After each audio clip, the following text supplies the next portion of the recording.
Assalamualaikum warahmatullahi wabarakatuh. Sebelumnya terima kasih kepada Ibu Rida Ristiana, SMAK, CIKNR, yang telah memberikan kesempatan kepada kelompok 2 untuk mempresentasikan materi mengenai perencanaan pajak penghasilan pasal 23. Sebelumnya, izinkan saya untuk memperkenalkan anggota kelompok 2 terlebih dahulu. Yang pertama ada saya sendiri, Wahyu Diva Disti selaku moderator. Yang kedua ada Sherly Divame. Yang ketiga ada Pradita Hanur Julia. Yang keempat ada Nabila Fitri Haryanti. Yang kelima ada Lutfia Rahma. Yang keenam ada Ayu Pustarini. Yang ketujuh ada Syifa Nuriska. Yang kedelapan ada Ruby Auliani. Yang kesembilan ada Reza Nur Aulia. Untuk subbab yang akan kita bawakan, yang pertama ada pemotongan PPh pasal 23 dan saat pemotongan objek tarif PPh pasal 23. Untuk yang kedua, menentukan jumlah bruto sebagai dasar pengenaan PPh pasal 23. Dan yang terakhir, mencermati sewa dan penghasilan lain, jasa pelatihan, jasa laboratorium, dan jasa lainnya. Baik, langsung aja untuk materi yang pertama akan dijelaskan oleh saudari Sherly Diva. Kepadanya saya persilakan. Baik, terima kasih Wahyu Diva. Selanjutnya di sini akan dibahas mengenai pengertian dari PPh pasal 23, di mana pengertian dari PPh pasal 23 atau pajak penghasilan pasal 23 sendiri merupakan pajak yang dikenakan pada penghasilan atas modal, penyertaan jasa, hadiah, bunga, dividen, royalti, atau hadiah dan penghargaan selain yang dipotong oleh PPh pasal 21. Pemotongan PPh pasal 23 sendiri dilakukan oleh pihak pemberi penghasilan sehubungan dengan pembayaran berupa dividen, bunga, royalti, sewa, dan jasa kepada wajib pajak dan juga bentuk usaha tetap atau BUT. Nah, kemudian siapa saja sih pemotong dari PPh pasal 23 ini? Berdasarkan ketentuan siapa saja pemotong PPh pasal 23 yang diatur di dalam pasal 23 Undang-Undang PPh, pemotong PPh pasal 23 wajib dilakukan oleh beberapa entitas. Nah, yang pertama itu ada badan pemerintah, kemudian yang kedua ada subjek pajak dalam negeri, yang ketiga penyelenggara kegiatan, yang keempat bentuk usaha tetap atau BUT, dan yang terakhir perwakilan perusahaan luar negeri lainnya. Materi selanjutnya akan dibacakan oleh Lutfia Rahmah. Kepada Lutfia, dipersilahkan. Baik, terima kasih Sherly Diva. Kemudian, subjek pajak orang pribadi berdasarkan ketentuan di atas tidak memiliki kewajiban untuk memotong PPh pasal 23. Akan tetapi, ada satu pemotongan yang berpotensi menimbulkan perbedaan interpretasi, yaitu penyelenggaraan kegiatan. Pemotongan PPh pasal 23 dilakukan jika ada pemberian penghasilan yang menjadi objek pemotongan PPh pasal 23 kepada wajib pajak dalam negeri atau bentuk usaha tetap. Ini berarti bahwa jika ada pemberian penghasilan kepada wajib pajak luar negeri, pemotong PPh-nya tidak mengacu pada pasal 23 Undang-Undang PPh tahun 2008. Selanjutnya, mencermati objek dan tarif pemotongan PPh pasal 23. Pasal 23 ayat 2 Undang-Undang PPh telah mengamanatkan Menteri Keuangan untuk menentukan jenis jasa lain sebagai objek pemotongan PPh pasal 23.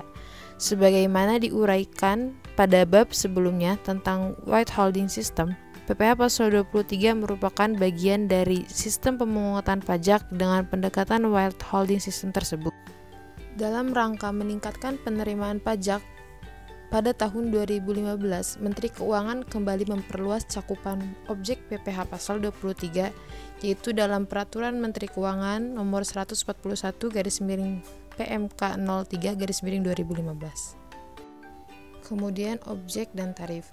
Bagian di bawah mendeskripsikan ringkasan objek dan tarif sebagai PPh sesuai pasal 23 Undang-Undang PPh tahun 2008 dan Peraturan Menteri Keuangan Nomor 141/PMK03/2015 dalam hal penerima penghasilan yang dipotong PPh pasal 23 tersebut tidak memiliki NPWP sesuai pasal 23 ayat 1A Undang-Undang PPH tahun 2008.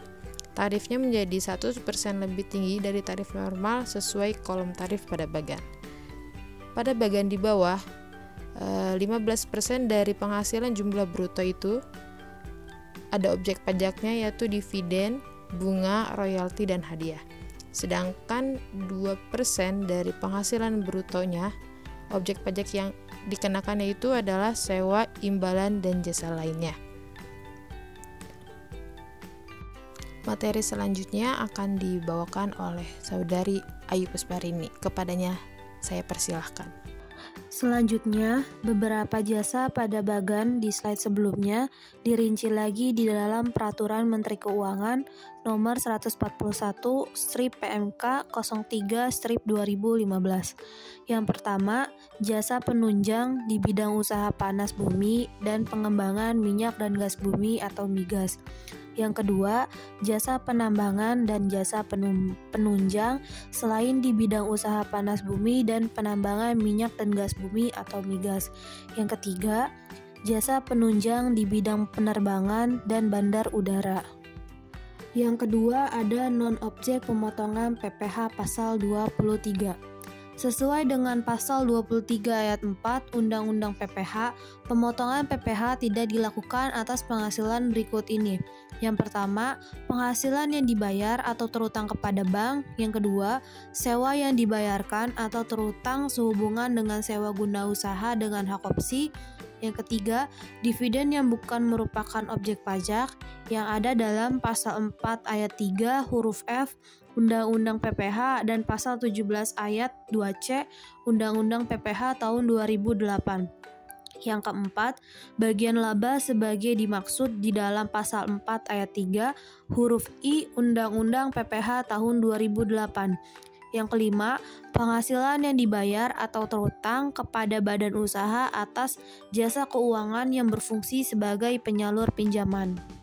Selanjutnya ada menentukan jumlah bruto sebagai dasar pengenaan PPH pasal 23.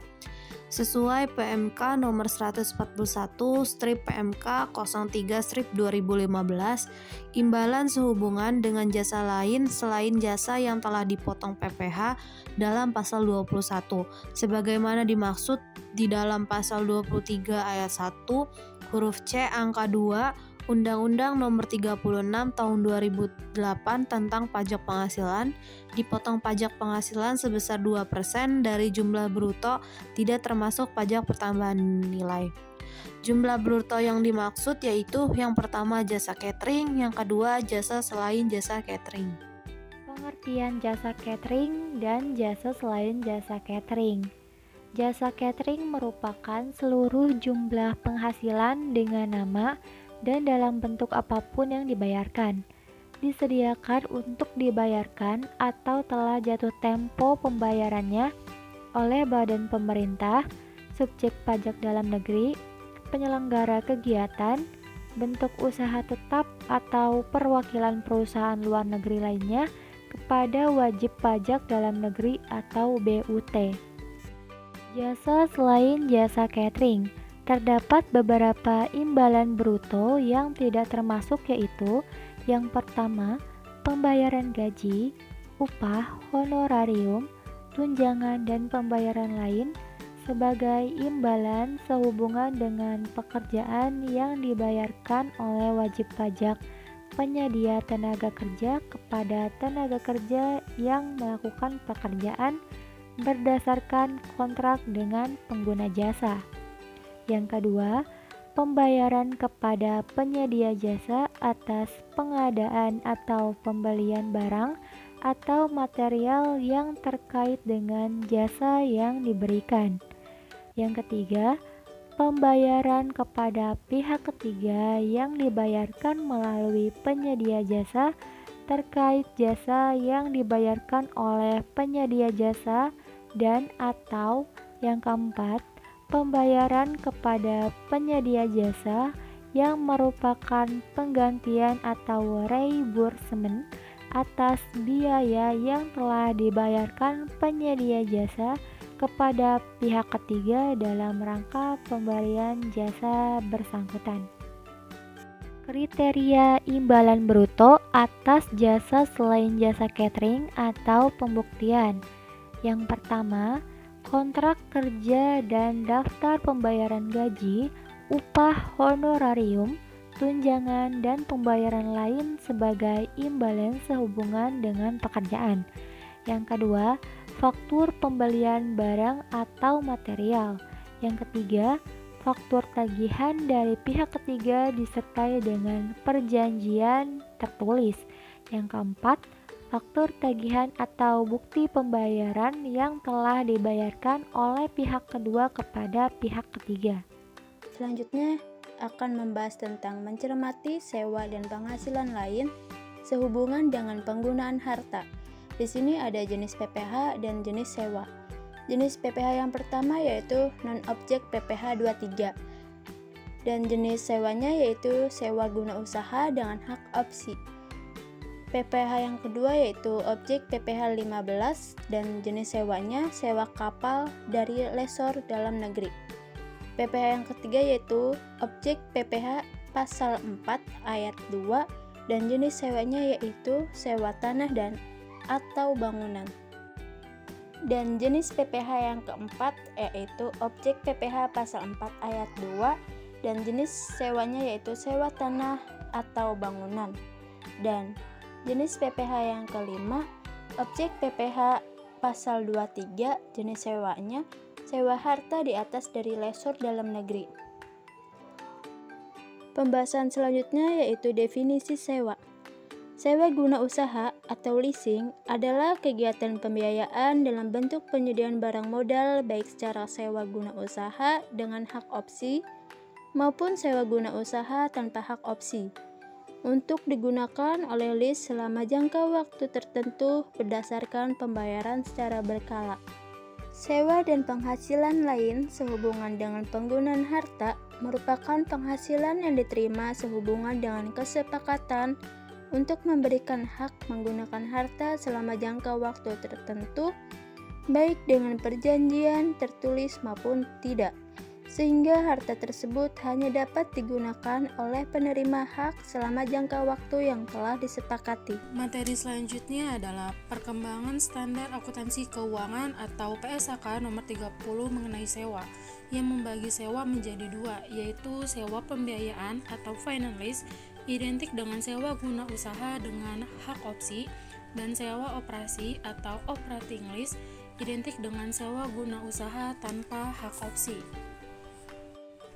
Selanjutnya adalah masalah perpajakan yang muncul yang disebabkan oleh dua masalah. Yang pertama, ketiadaan persyaratan hak opsi di dalam kontrak antara leaser dan lease. 2. Leaser tidak terdaftar sebagai perusahaan pembiayaan atau sewa guna usaha yang telah memperoleh izin usaha dari Menteri Keuangan dan melakukan kegiatan sewa guna usaha. Di mana pada pasal 28 ayat 7 Undang-Undang KUP atau Undang-Undang Nomor 28 Tahun 2007 yang menyatakan bahwa pembukuan harus diselenggarakan dengan cara atau sistem yang lazim dipakai di Indonesia, misalnya berdasarkan standar akuntansi keuangan, kecuali peraturan perundang-undangan perpajakan menentukan lain. Untuk materi selanjutnya ada mencermati jasa-jasa lainnya yang identik dengan jasa konstruksi. Menurut Peraturan Menteri Keuangan Nomor 141/PMK 03 Tahun 2015 disebutkan beberapa objek jasa lainnya yang identik dengan jasa konstruksi. Jasa-jasa tersebut adalah: yang pertama ada jasa arsitektur, untuk yang kedua ada jasa perencanaan kota dan arsitektur landscape, untuk jasa yang ketiga ada jasa perancangan atau desain, untuk jasa yang keempat ada jasa instalasi atau pemasangan mesin, peralatan, listrik, telepon, air, gas, AC, dan atau TV kabel, selain yang dilakukan oleh wajib pajak yang ruang lingkupnya di bidang konstruksi dan mempunyai izin dan atau sertifikasi sebagai pengusaha konstruksi. Dan yang terakhir jasa perawatan atau perbaikan atau pemeliharaan mesin, peralatan, listrik, telepon, air, gas, AC dan TV kabel, dan atau bangunan, selain yang dilakukan oleh wajib pajak yang ruang lingkupnya di bidang konstruksi dan mempunyai izin dan atau sertifikasi sebagai pengusaha konstruksi. Baik, untuk selanjutnya adalah mencermati jasa pelatihan sebagai objek PPh pasal 23. Jasa pelatihan merupakan bagian dari jasa pendidikan formal yang diatur dalam Undang-Undang Sistem Pendidikan Nasional atau Peraturan Pemerintah Nomor 17 Tahun 2010. Berdasarkan Peraturan Menteri Keuangan Nomor 141/PMK 03 Tahun 2010, jasa pelatihan merupakan objek pemotong PPh pasal 23. Untuk selanjutnya ada mencermati jasa laboratorium dan atau pengujian. Salah satu objek PPh pasal 23 adalah jasa laboratorium dan atau pengujian, kecuali yang dilakukan oleh lembaga atau institusi pendidikan dalam rangka penelitian akademis yang diatur dalam Peraturan Menteri Keuangan Nomor 141/PMK 03 Tahun 2015. Wajib pajak yang bergerak di bidang rumah sakit harus mencermati jasa laboratorium yang diberikan kepada pasien, karena pembayaran jasa laboratorium tersebut menjadi objek pemotong pajak. Untuk itu, pihak rumah sakit perlu menyiapkan kebijakan tentang siapa yang harus menanggung pajak, dan kebijakan tersebut perlu dituangkan di dalam kontrak dengan lawan transaksi. Mencermati saat pemotongan PPh pasal 23. Ketentuan pasal 23 ayat 1 Undang-Undang PPh 2008 mengatur bahwa saat pemotongan PPh 23 yaitu pada saat dibayarkan, saat disediakan untuk dibayarkan, saat telah jatuh tempo pembayarannya. Pemotongan PPh dilakukan sesuai dengan pasal 15 ayat 3 Peraturan Pemerintahan Nomor 94/2010 pada akhir bulan, yaitu dibayarkan penghasilan, persediaan untuk dibayarkannya penghasilan, serta jatuh temponya pembayaran penghasilan yang bersangkutan. Selanjutnya, saat jatuh tempo pembayaran penghasilan yang bersangkutan berlaku untuk bunga dan sewa, sedangkan saat yang ditentukan dalam kontrak atau perjanjian atau faktur berlaku untuk royalti, imbalan jasa teknik atau jasa manajemen. Lebih lanjut di penjelasan pasal 15 PP 94/2010 disebutkan bahwa yang dimaksud dengan saat jatuh tempo pembayarannya yaitu saat kewajiban untuk melakukan pembayaran yang didasarkan atas kesepakatan, baik yang tertulis maupun tidak tertulis, dalam kontrak atau perjanjian atau faktur. Contoh ilustrasi, dimisalkan PT MBR menerima tagihan dari kantor pengacara Anipulagi SH, LLM, dan rekan. Tagihan kantor senilai 100 juta diterima oleh PT MBR pada tanggal 20 Desember 2015 sesuai tanggal tagihan. Di dalam tagihan disebutkan bahwa jatuh tempo pembayarannya adalah tanggal 20 Januari 2016.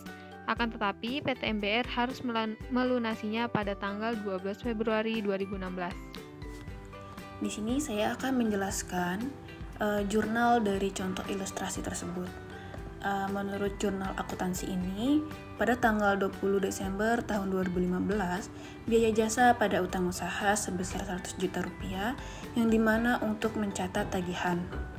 Lalu pada tanggal 12 Februari 2016, utang usaha pada bank sebesar 100 juta rupiah yang dimana untuk mencatat pembayaran tagihan. Lalu menurut jurnal akuntansi dan pajak, pada tanggal 20 Desember tahun 2015, biaya jasa pada utang usaha sebesar 100 juta rupiah yang dimana untuk mencatat tagihan. Pada tanggal 31 Januari 2016, utang usaha pada utang PPh pasal 23 sebesar 2 juta rupiah yang dimana untuk mencatat pengakuan utang pajak. Pada tanggal 10 Februari 2016, utang PPh pasal 23 pada bank atau kas sebesar 2 juta rupiah yang dimana untuk mencatat pembayaran pajak. Lalu pada tanggal 12 Februari 2016, utang usaha pada bank sebesar 98 juta rupiah yang dimana untuk mencatat pembayaran tagihan. Selanjutnya yaitu membuat kode unik pada deskripsi jurnal transaksi yang bertujuan untuk mendukung langkah ekualisasi objek PPh pasal 23 dan akun di buku besar. Wajib pajak dapat memberikan kode unik pada deskripsi transaksi di setiap jurnal sepanjang transaksi tersebut terkait dengan objek PPh pasal 23. Kode unik ini misalnya adalah pagar 23. Nah, pada langkah ekualisasi dilakukan, seluruh akun buku besar yang terkait dengan objek PPH pasal 23 akan diunduh.